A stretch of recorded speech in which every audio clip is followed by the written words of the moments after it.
Hai, Assalamualaikum warahmatullahi wabarakatuh. Saya Yulianto dari SMP Negeri 1 Atap Segawaras 3 Ngerawu, Kabupaten Bojonegoro. Saya di sini adalah CGP Angkatan 10. Kali ini saya akan membahas tugas koneksi antar materi modul 1.4 tentang budaya positif. Keterkaitan antara modul 1.1, 1.2, 1.3, dan 1.4 akan segera saya presentasikan. Pada paket modul 1 dibagi menjadi 4 bagian. Yang pertama ada modul 1.1 tentang filosofi pendidikan Ki Hajar Dewantara. Kemudian modul 1.2 nilai dan peran guru penggerak. Modul 1.3 tentang visi guru penggerak. Kemudian yang terakhir modul 1.4 tentang budaya positif. Pertanyaan tugas 1 bagian A.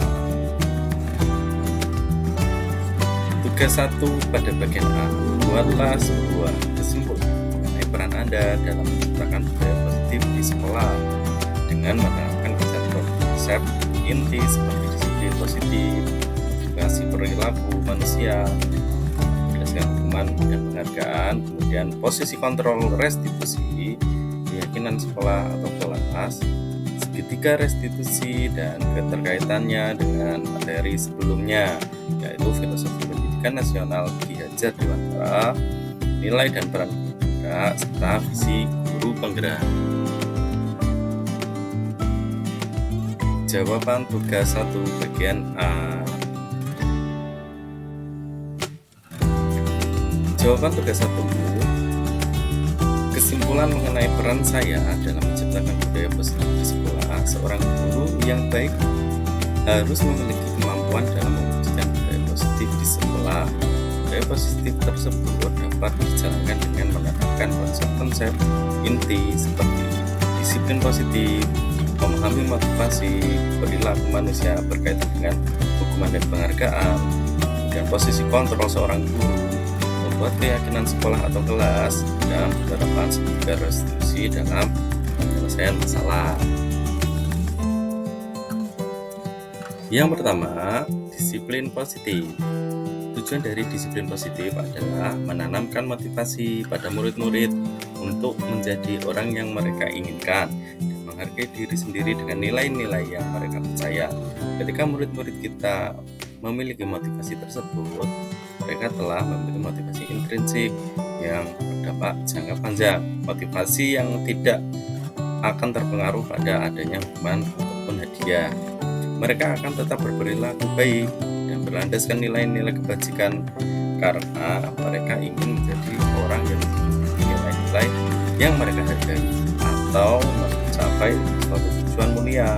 Jadi secara umum disiplin positif adalah suatu pendekatan untuk penerapan disiplin dari dalam dilarang tanpa hukuman dan hadiah atau penghargaan. Cara penerapan disiplin yang mengajarkan anak bertanggung jawab dan menumbuhkan kesadaran diri berdasarkan nilai-nilai kebajikan. Disiplin positif bila akan disiplin diri yang dapat mengontrol diri dalam melakukan segala tindakan. Disiplin diri dapat membuat murid memahami dan menyadari berdasarkan motivasi internal, bukan akibat perasaan pujian ataupun hukuman. Motivasi perilaku pada manusia. Motivasi perilaku pada manusia ada 3, yaitu yang pertama untuk menghindari ketidaknyamanan atau hukuman, yang kedua untuk mendapatkan imbalan atau penghargaan dari orang lain, dan yang terakhir untuk menjadi orang yang mereka inginkan dan menghargai diri sendiri dengan nilai-nilai yang mereka percaya.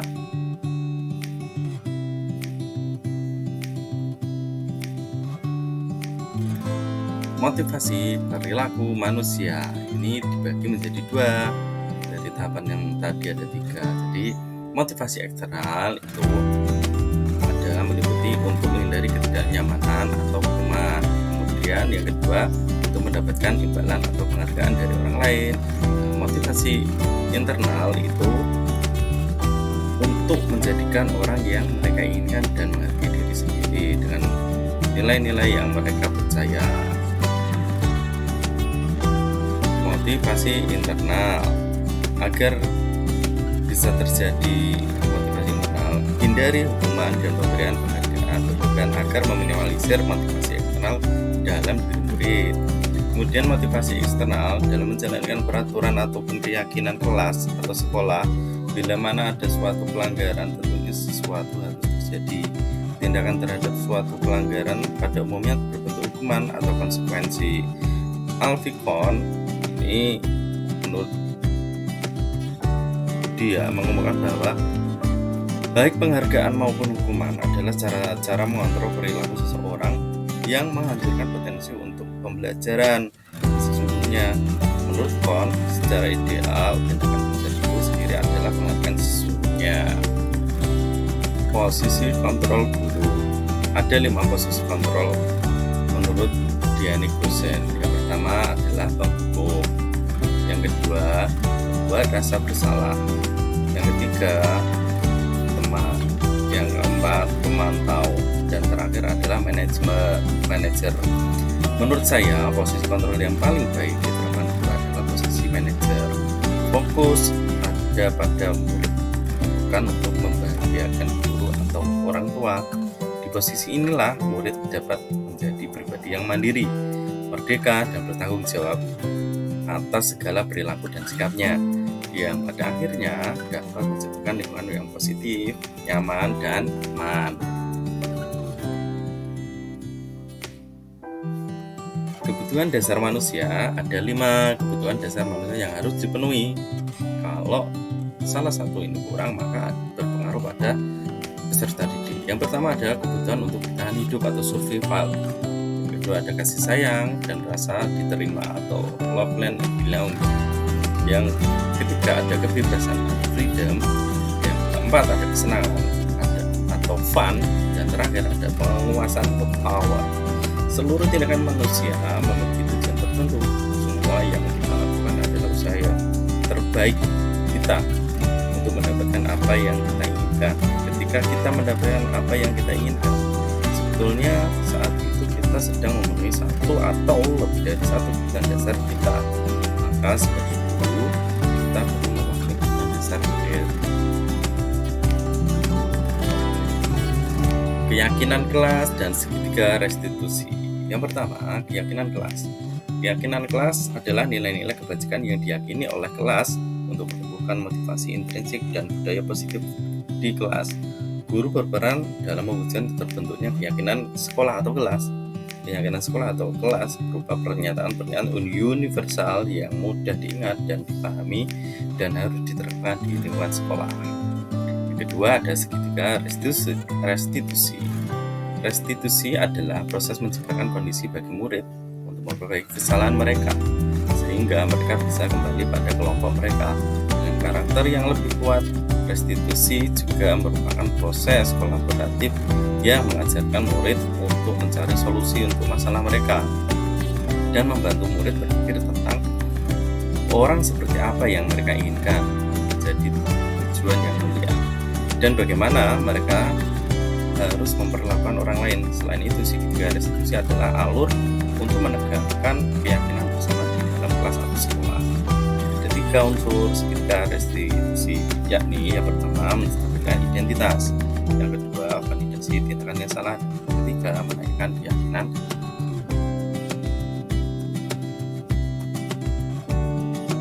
Keterkaitan antar materi. Pada modul 1.1 filosofi pendidikan diajar Dewantara, kemudian ada modul 1.2 nilai dan peran guru penggerak, kemudian ada modul 1.3 tentang visi guru penggerak, kemudian modul 1.4 ada budaya positif. Semuanya ini bermuara yang bertujuan menjadikan peserta didik memiliki karakter sesuai profil belajar Pancasila.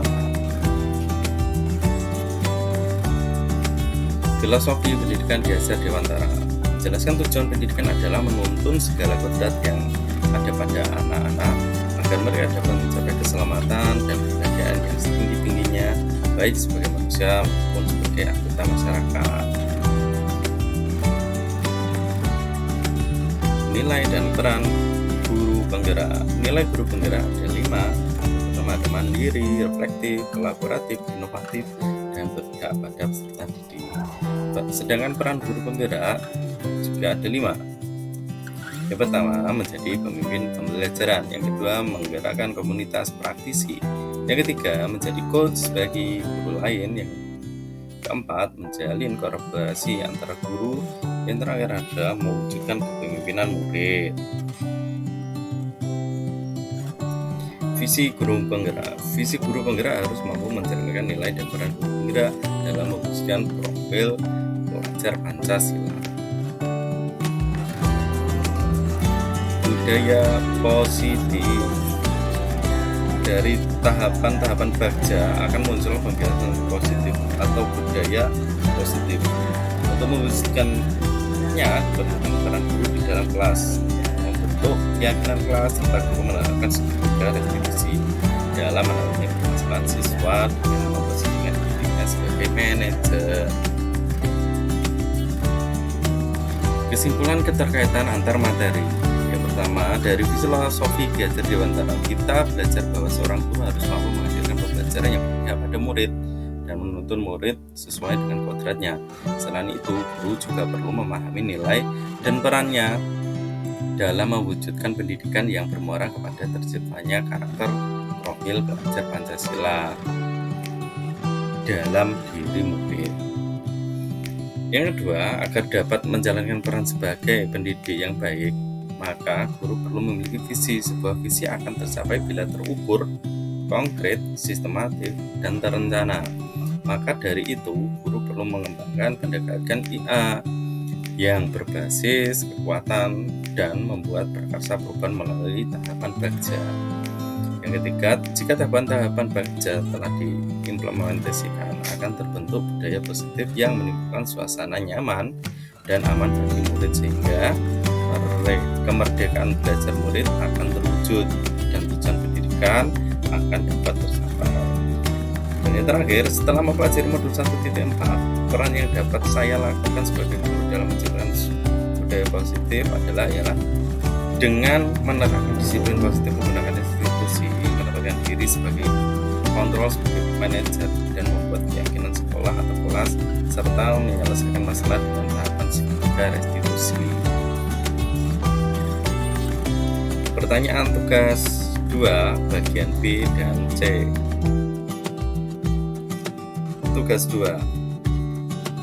Buatlah sebuah refleksi dari pemahaman Anda atas keseluruhan materi modul budaya positif ini dengan menjawab pertanyaan-pertanyaan berikut. Tugas 2 yang bagian C, sejauh mana pemahaman Anda tentang konsep inti yang telah Anda pelajari di modul ini, yaitu disiplin positif, teori kontrol, teori motivasi, hukuman, dan penghargaan. Posisi kontrol guru, kebutuhan dasar manusia, keyakinan kelas, dan segitiga restitusi. Adakah hal yang menarik untuk Anda di luar dugaan? Jawaban tugas 2 bagian B dan C. Refleksi. Pemahaman tentang budaya positif.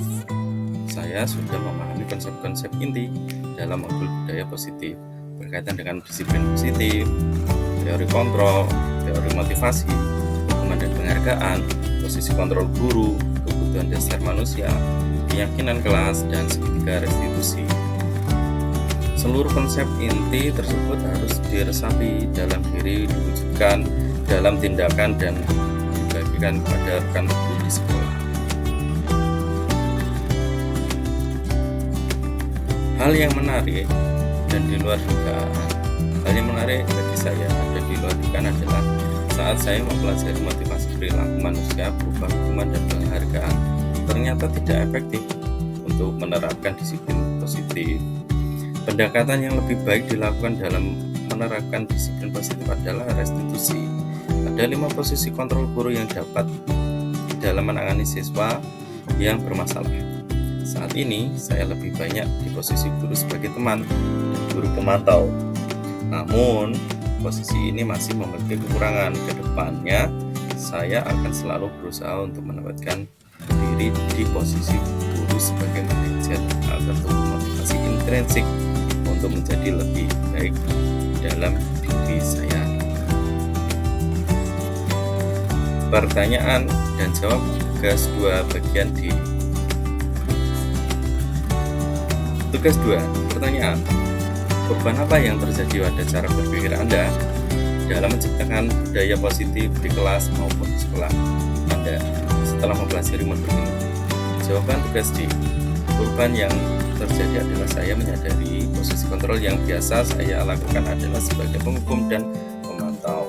Seharusnya sebagai manajer dengan cara menangani masalah segitiga restitusi. Pertanyaan dan jawaban tugas 2 bagian E. Tugas 2 pertanyaan E. Pengalaman seperti apakah yang pernah Anda alami terkait penerapan konsep inti dalam modul budaya positif baik di lingkup kelas maupun sekolahan Anda? Jawaban tugas E.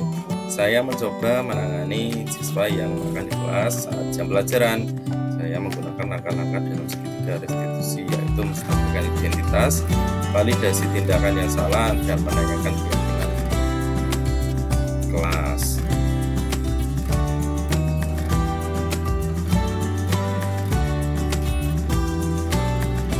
Pertanyaan dan jawaban tugas 2 bagian F.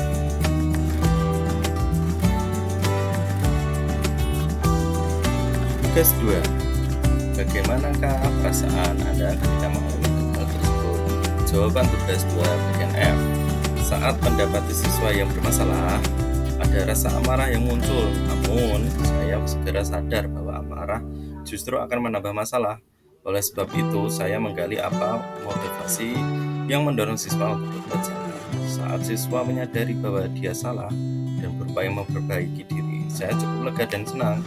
Saya sangat termotivasi untuk terus memperbaiki diri sesuai dengan nilai-nilai budaya positif di sekolah.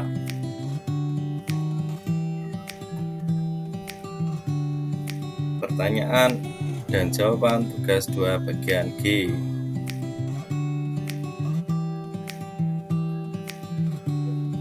Tugas 2 bagian G. Menurut Anda terkait pengalaman dan penerapan konsep tersebut, hal apa saja yang sudah baik? Adakah yang perlu diperbaiki?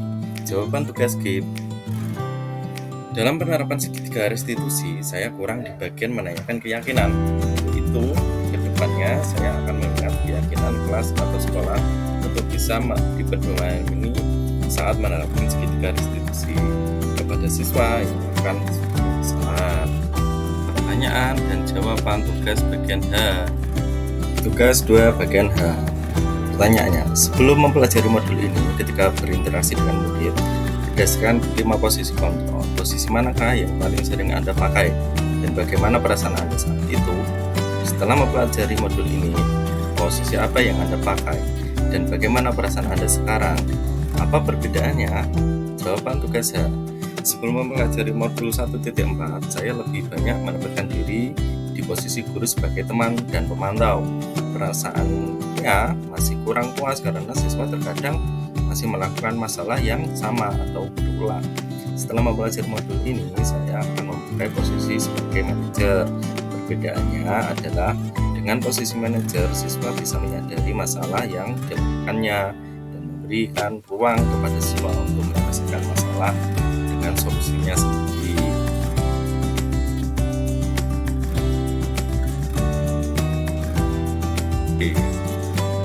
Tugas 2 bagian I. Sebelum mempelajari modul ini, pernahkah Anda menerapkan segitiga restitusi ketika menghadapi permasalahan murid Anda?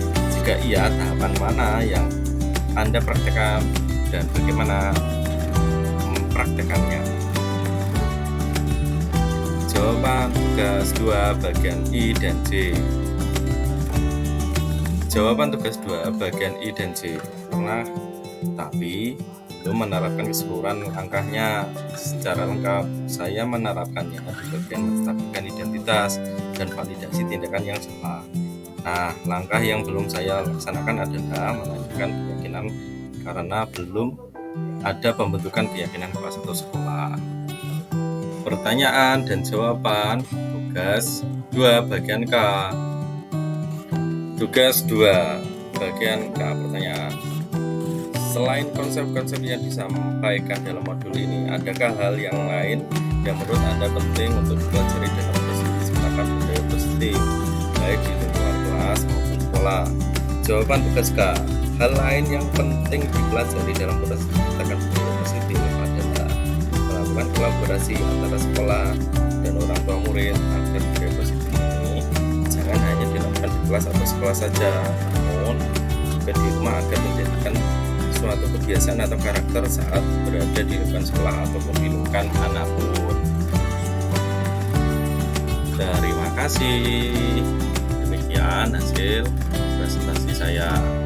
Semoga bermanfaat. Wassalamualaikum warahmatullahi wabarakatuh.